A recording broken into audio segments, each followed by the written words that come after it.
Gracias.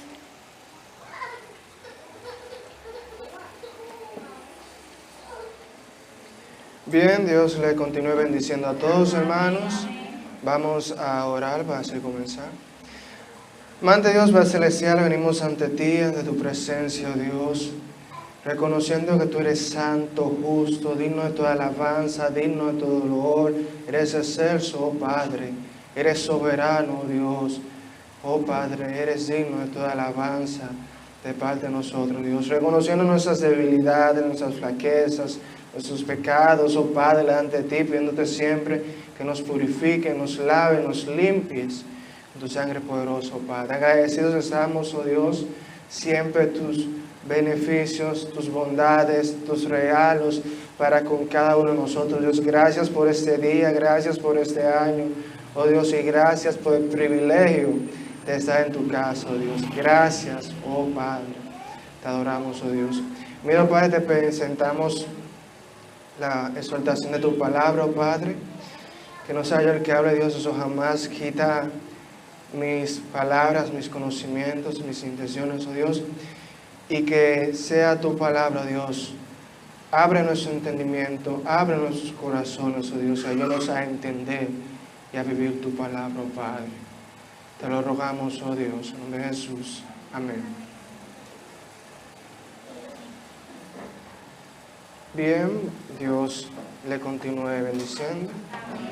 Bien, hermano, vamos a estar allá en Filipenses 3. Vamos a hablar en el día de hoy sobre el prosigo, el blanco. Allá en Filipenses capítulo 3, esta hermosa lectura que hemos leído anteriormente, hemos hablado. Sé que todos conocemos mucho esta hermosa lectura que nos brinda el Señor, este hermoso regalo a través del apóstol Pablo hacia los filipenses, pero también hacia cada uno de nosotros. Vamos a estar hablando sobre el prosigo, el blanco. Desde el versículo 1, hermanos: por lo demás, hermanos, gozaos en el Señor. A mí no me es molesto el escribiros las mismas cosas, y para vosotros es seguro. Aquí en Filipenses capítulo 3, el apóstol Pablo comienza ya esta segunda sesión de Filipenses. Ya él había hablado y él como que va a terminar con esta introducción diciendo por lo demás, como ya finalizando, pero no es finalizando, ya que luego vemos 2 capítulos más, vemos que dice por lo demás, y comienza esta exhortación que habla sobre un problema que se estaba presentando en la iglesia de Filipenses. Pero no comienza hablando del problema directamente, sino que él comienza con unas palabras muy importantes, que es gozaos en el Señor. Antes de hablar, antes de hacer esa advertencia, les recuerda la importancia que tiene que tener nosotros el gozo. Y esta carta habla sobre el gozo. Pablo constantemente habla del gozo. Y conocemos mucho el versículo 4 del capítulo siguiente, donde dice: regocijaos en el Señor siempre. Otra vez digo, regocijaos. Y siempre me llega una frase a la mente sobre el gozo, que hemos gozarnos en el Señor. Y una frase que dice: porque eran santos los santos, porque eran alegres aun cuando era difícil serlo. Debemos ser, hermanos, siempre, debemos estar, hermanos, siempre gozosos. Y predicamos el evangelio a los demás a través del gozo, a través mostrándole nuestro gozo. Y parte de nuestra santidad, parte de nuestra predicación es mostrándole a los demás que hay gozo. Pero como dice el versículo en su primera parte, gozaos en el Señor. La fuente, el lugar donde reside el gozo, el verdadero gozo, el único gozo es en el Señor, hermanos. En el Señor, en su presencia, es donde está el gozo. Solamente en Jesucristo hay gozo. Y como vemos, como Pablo detalla a través de la carta, un gozo que no depende de las cosas, de lo que tú tienes hoy o de lo que no tienes mañana.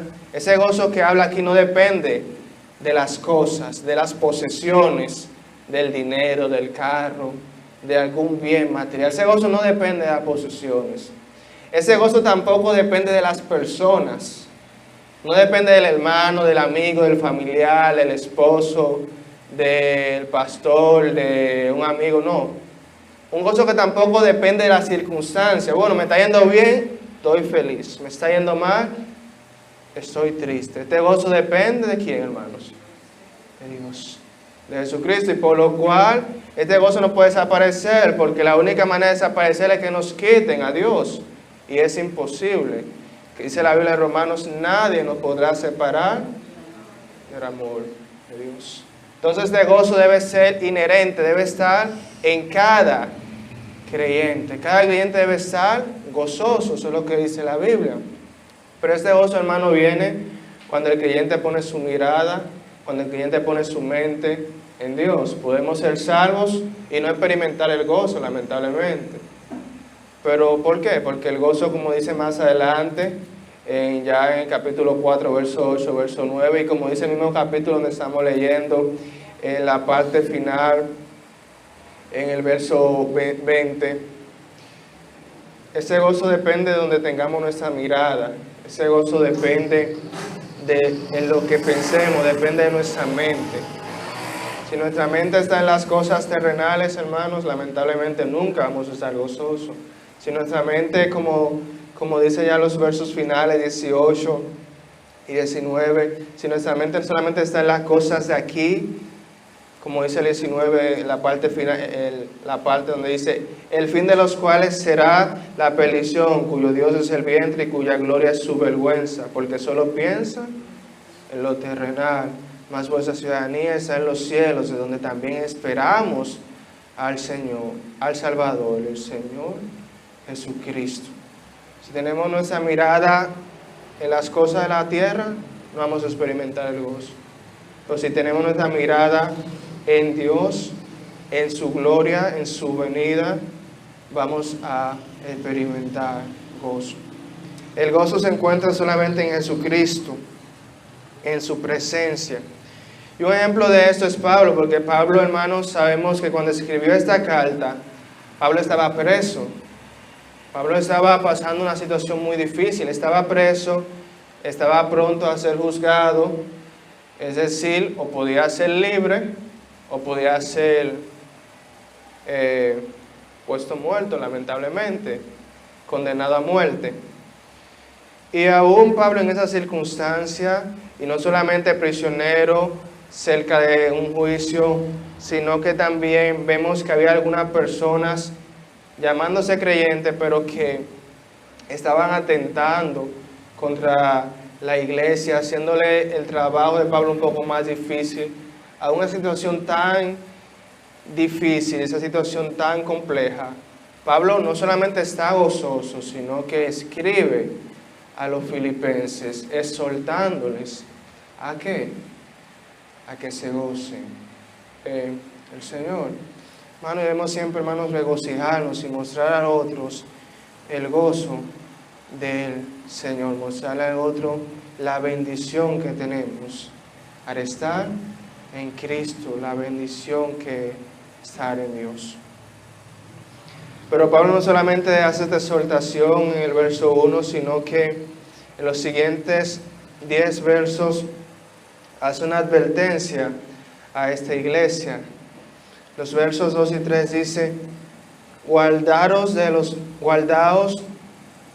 perros, guardaos de los malos obreros, guardaos de los mutiladores del cuerpo, porque nosotros somos la circuncisión. ¿Quiénes?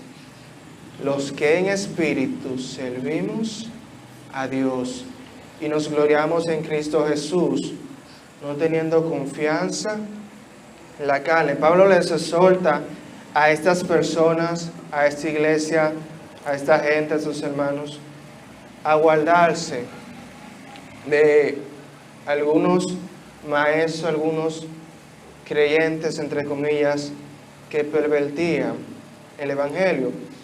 Y para comprender esto tenemos que ver un poco los primeros años de la primera iglesia. Sabemos que el Evangelio llegó primero a los judíos, como dice la Biblia, a los judíos primeramente, después al griego. Los primeros en ser creyentes, los primeros en aceptar a Cristo Jesús fueron judíos, los judíos. Y por eso los primeros 7 capítulos de Hechos es a los judíos, dirigidos solamente a los judíos o a aquellos gentiles que eran judíos extranjeros. Ya en el capítulo 8 de Hechos, el evangelio llega a los samaritanos. Llegó a los judíos y solamente a los judíos, pero ya en Hechos 8 comienza a llegar a los samaritanos.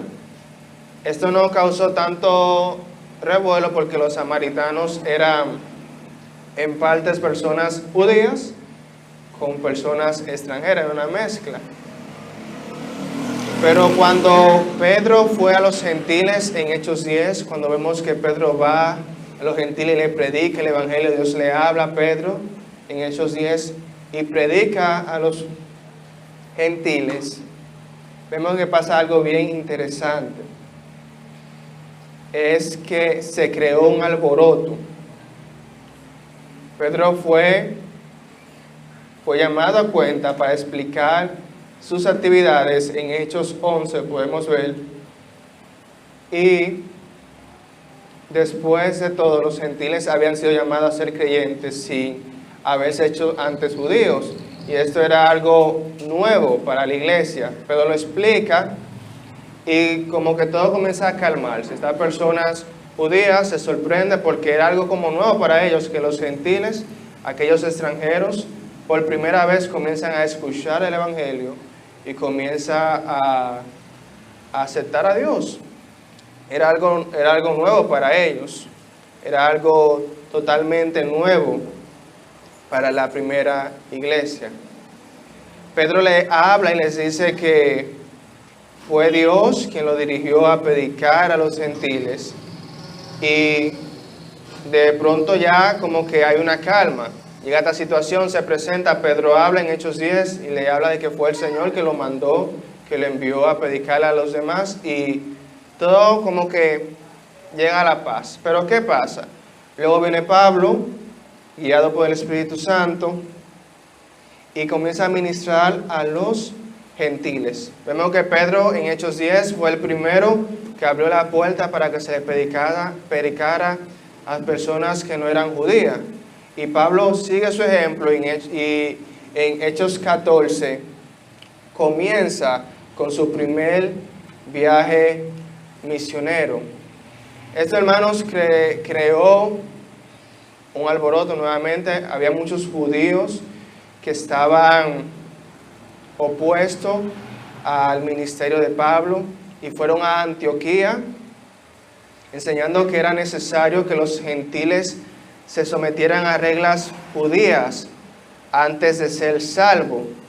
Este desacuerdo motivó una conferencia, una reunión allá en Hechos 15, donde se hace una reunión en Jerusalén, donde habla Pedro, habla Jacobo, sobre llevarle el evangelio a los gentiles o cómo las personas que no eran judías podían aceptar al Señor Jesucristo. Y llegan a la conclusión de que, o a la aprobación del ministerio de Pablo y la victoria del evangelio por la gracia. Y los gentiles no tuvieron que llegar a ser prosélitos judíos para ser creyentes. Vemos ya cómo esta situación difícil tuvo dos grandes momentos. El momento donde Pedro comienza por primera vez, le habla a los gentiles, pero luego se calma y luego nuevamente cuando Pablo viene y predica el evangelio a los gentiles, vuelve a algunos creyentes judíos estrictos a reclamarle a la iglesia sobre si era necesario o si a los gentiles se le podía predicar el evangelio. Y si los gentiles para ser salvos primero tenían que ser judíos. Ellos decían, alguna persona decía, bueno, ellos además de la salvación que Cristo ofrece, tenían que convertirse en judíos, es decir, circuncidarse, que era algo simbólico del primer pacto de los judíos. Pero no obstante se aclara todo esto, estas personas no estaban contentos con la decisión allá en Hechos 15 de que sí, se le puede predicar el Evangelio a los gentiles y los gentiles no tienen que convertirse en judíos para luego convertirse en creyentes. Estas personas no quedaron de acuerdo con esta solución ya en Hechos 15 definitiva y estas personas siguieron a Pablo donde quiera que fuera para tratar de robarle los creyentes y tratar de robarle su iglesia. Ellos no solamente, fracasamos en Antioquía, donde iba Pablo, ellos iban enseñándole que no solamente necesitaban la fe en Jesús, sino otras obras, lo cual no es correcto. Y por eso Pablo dice en el verso 2, porque dice en el verso 2, guardaos de los perros, guardaos de los malos obreros, guardaos de los mutiladores de carne. Pablo le hace esa advertencia a ellos, cuídense de esas personas que quieren añadirle a la salvación por fe obras, o a la salvación que da Jesucristo añadirle otros mandamientos. Y dice Pablo en el verso 3, porque nosotros somos la circuncisión, los que en espíritu servimos a Dios y nos gloriamos en Cristo Jesús, no teniendo confianza en la carne. Ahora Pablo dice 3 características de los verdaderos creyentes, que son los que servimos en espíritu, los que en espíritu servimos a Dios. La primera característica de un verdadero creyente es que sirve en espíritu a Dios, de corazón, adora a nuestro Padre Dios. Lo segundo es que nos gloriamos en Cristo Jesús. Aquellas personas que se habían opuesto al ministerio de Pablo se gloriaban en lo que ellos habían hecho, en sus obras. Pero el verdadero creyente no se gloria en lo que hace, sino en lo que Dios hizo en nosotros. Y eso es una característica del verdadero creyente. Y lo último es que ellos no teniendo confianza en la carne. Los opuestos al ministerio de Pablo se confiaban en la carne, en sus hechos, en los externos. Pero los creyentes de verdad tienen su confianza en Jesucristo, en lo que Cristo hizo en la cruz. Ahora Pablo en los versos del 4 al 7, él habla sobre su vida, sobre sus credenciales, sobre lo que él había hecho antes de Cristo. Y dice, aunque yo tengo también de qué confiar en la carne, si alguno piensa que tiene de qué confiar en la carne, yo más, circuncidado al 8º día del linaje de Israel, de la tribu de Benjamín, hebreos de hebreos, en cuanto a la ley fariseo, en cuanto al celo perseguidor de la iglesia, en cuanto a la justicia que es en la ley irreprensible, pero cuantas cosas eran para mi ganancia, la he estimado como pérdida, por amor de Cristo Jesús. Vemos que Pablo dice todo lo que le habían hecho. Tal vez los que se estaban oponiendo al ministerio de Pablo podían decir, bueno, Pablo, tú eres creyente, pero tú no sabes lo que es ser judío, verdaderamente, porque ellos querían que las personas extranjeras, los gentiles, para ser creyentes fueran judíos. Y le dicen, bueno, Pablo, pero tú no sabes lo que significa ser judío. Y Pablo le dice, sí, yo sé lo que significa ser judío. Y él le dice acá en los versos de 4 al 7, él muestra una lista de, vamos a decir, todo lo que él había hecho, todos sus privilegios. Pablo había sido un judío leal, un judío no solamente religioso, sino que formaba parte de la denominación más estricta y disciplinada. Había cumplido la ley de tal manera que nadie se atrevía a reprocharle. Todas esas cosas Pablo había podido pretender, pero cuando se encontró con Cristo, las pasó a otra hoja como deudas. todo logro debía quitarse, todo logro debía descontarse para poder aceptar la gracia gratuita de Cristo. Pablo le había dicho, bueno, si para ser creyente primero hay que ser judío, bueno, yo sé lo que significa eso porque yo fui judío, y no solamente un judío, sino que fue uno de los mejores judíos, nacido en una tribu prestigiosa, un hombre que había guardado la ley, y no solamente él había sido un religioso, él no solamente era una persona religiosa, sino que él había pertenecido a los fariseos, que era una de las denominaciones más estrictas. Pero Pablo entendió que nada de eso nada de eso tenía valor para ser salvo. Ninguna obra, ninguna acción que podamos hacer puede hacernos merecer el cielo, puede hacernos merecer la gloria de Dios. Nada de lo que nosotros hagamos puede hacer que nosotros merezcamos el cielo. Como vimos la vez pasada o el mensaje pasado, somos culpables delante de los ojos de Dios. El Señor, como dice Hechos 17:30, va a hacer un juicio, el Señor va a juzgar. Vamos a ir allá de un pronto, a Hechos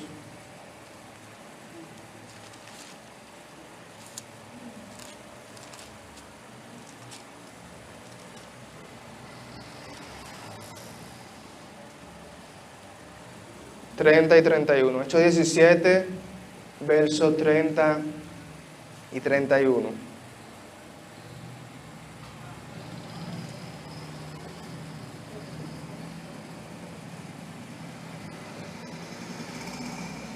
Hechos 17, 30 y 31 dice: Pero Dios, habiendo pasado por alto los tiempos de esta ignorancia, ahora manda a todos los hombres en todo lugar a que se arrepientan, por cuanto ha establecido un día en el cual juzgará al mundo con justicia por aquel varón a quien designó, dándole fe a todos, con haberle levantado de los muertos. Dice aquí en el verso 71 que Dios ha establecido un día en el cual nos juzgará. Dios va a juzgar a todo el mundo un día. Él los va a juzgar por sus obras. Y lamentablemente, hermanos, por las obras que hagamos, por las obras de la ley, por cualquier cosa bien que hagamos, no podemos ser declarados justos delante de Dios. Nuestro pecado es más grande que nuestra justicia. Y como hablamos en Romanos 1, todo lo que significa el pecado, todo lo que significa no darle gloria a Dios. Entonces todo el ser humano va a ser juzgado por Dios. Y a través de nuestras obras no son capaces de obtener el veredicto de justicia de parte de Dios. Lo único que puede hacernos salvos del juicio de Dios, como dice el verso 30, es el arrepentimiento. Y como dice más en San Juan 3:16, poner la fe en Jesús. Las obras, lo que hagamos, no nos puede garantizar la salvación. La única obra que puede garantizar la salvación es la obra de Cristo. Y eso Pablo lo había entendido. Pablo había entendido que no necesitaba obra más fe, sino solamente la fe en el Señor Jesucristo. Cualquier obra grande que había hecho Pablo no valía. Él decía que la había estimado como basura. Y Pablo había hecho muchas obras, pero él decía que todas esas obras había estimado por pérdida, por amor de Cristo, por amor de nuestro gran Dios y Salvador. Y dice el verso 9, y ser hallado en Él, no teniendo mi propia justicia, que es por la ley, sino la que es por la fe de Cristo. La justicia que es de Dios por la fe. Lo único que puede hacernos salvos en el juicio de Dios es la justicia por la fe que es en el Señor Jesucristo. Pablo había descubierto que para tener una debida relación con Dios, la ley era insuficiente. Que la ley era insuficiente, lo único suficiente era la fe en Cristo Jesús. Para tener una breve relación con Dios, para ser salvo, lo único que es suficiente es la fe en Cristo Jesús. No la alcanza ninguna persona, sino que es dada por Dios. No es algo que la persona dice, no, yo voy a hacer eso para ser salvo. No, la salvación es un regalo de Dios. No es una paga, no es algo que ganamos. Yo me voy a ganar la salvación. No, es un regalo que el Señor hace. No se gana por obras, sino que se acepta por fe. La salvación no se gana, la salvación se acepta. Y Dios ofrece la salvación a todo el mundo. Dios ofrece la salvación a toda persona, a todo aquel que le busque. Finalmente los versos del 12 al 13 dicen: hermanos, yo mismo no pretendo haber ya alcanzado, pero una cosa hago. Perdón, el verso 12. No que lo haya alcanzado ya, ni que ya sea perfecto, sino que prosigo por ver si logro hacer aquello por lo cual fui también asido por Cristo Jesús. Hermanos, yo mismo no pretendo haberlo ya alcanzado, pero una cosa hago, olvidando ciertamente lo que queda atrás y extendiéndome a lo que está por delante. Hay una frase que dice que la satisfacción es la tumba del progreso. Cuando nos sentimos satisfechos, dice ahí, ya ahí se acabó el progreso. Y hermano, como creyentes debemos progresar en nuestra salvación. Pablo no se detuvo en la salvación, bueno, fui salvo ya. No, Pablo proseguía, tiene la idea como una carrera, él seguía, él avanzaba, él se esforzaba cada día más por crecer en Jesús, por crecer en la fe. La palabra asir significa convertir en posesión propia, significa convertir en posesión propia. Cristo escogió a Pablo para cumplir el propósito último de conformarlo a su imagen gloriosa. Y esa era la meta que Pablo procuraba alcanzar. ¿Cuál era la meta de Pablo? Parecerse cada día más y más al Señor Jesucristo. Y esa debe ser nuestra meta, hermanos, parecernos cada día más a nuestro Señor Jesucristo. Debemos esforzarnos cada día por eso. Dice el verso 13, olvidando lo que queda atrás. El creyente debe abstenerse de confiar en sus acciones y logros piadosos pasados en el ministerio, o de quedarse estancado en los mismos pecados y fracasos. Distraerse en el pasado debilita todos los esfuerzos del presente. Y esto es muy importante, hermanos. Debemos olvidarnos de lo que queda atrás. Esta fecha es muy importante por eso, porque es el inicio de un nuevo año, es el inicio de un nuevo tiempo. Y siempre, hermanos, cada vez que inicia un nuevo año, siempre pensamos en nuevas oportunidades, en nuevas metas, en nuevos proyectos, en nuevo comenzar. Y ciertamente pensamos en eso. Y algo muy importante, hermanos, que debemos tener en cuenta es, olvidando lo que queda atrás, deshacernos del pasado en este nuevo comienzo, en este nuevo año. Deshacernos del pasado que puede agobiarnos. Hay una frase que siempre recuerdo de C.S. Lewis que dice, no podemos cambiar el pasado, pero podemos comenzar donde estamos y cambiar nuestro futuro. Muchas veces nuestro pasado nos atormenta. Muchas veces miramos nuestro pasado atrás, en los fracasos que cometimos atrás, y eso nos llena de tribulación. Podemos ciertamente olvidarlos, no darle atención al pasado, sino enfocarnos en Cristo, enfocarnos en seguir hacia adelante, extendernos hacia adelante, concentrar todas nuestras energías en nuestra meta, que es parecernos cada día más a Cristo. El corredor no debe detenerse. Si una persona está en una carrera, no debe detenerse porque va a perder. Asimismo, nosotros como creyentes no debemos detenernos en nuestra vida cristiana. Cada día más debemos pedirle al Señor que nos ayude a crecer y procurar esforzarnos en la gracia de nuestro Señor Jesucristo. Así que, hermanos, debemos pedirle siempre al Señor que nos ayude a avanzar. Debemos pedirle siempre al Señor que nos ayude a proseguir en este camino de la fe, que nos ayude siempre a seguir compartiendo su evangelio, predicando su evangelio, hablando a los demás de que solamente en Jesucristo hay salvación, solamente en Jesucristo hay gozo. Debemos pedirle al Señor por ello. Oremos. Padre Dios, Padre celestial, gracias por tu palabra, Padre. Ayúdanos a obedecerla siempre, ayúdanos a meditar en ella, Padre. Ayúdanos a gozarnos siempre, Padre, no importando las situaciones, las cosas, las circunstancias. Ayúdanos a poner nuestra vista en ti, oh Dios. Poner nuestra mirada, nuestra mente, nuestros pensamientos en ti, oh Padre. Ayúdanos a proseguir, Dios, a crecer cada día más, a esforzarnos en la fe, Padre. Gracias por este año, Dios. Gracias por esta bendición, oh Padre.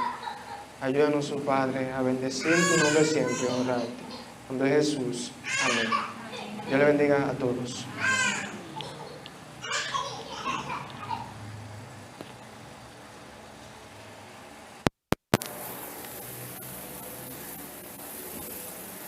Dios le continúe bendiciendo, hermanos. Amén.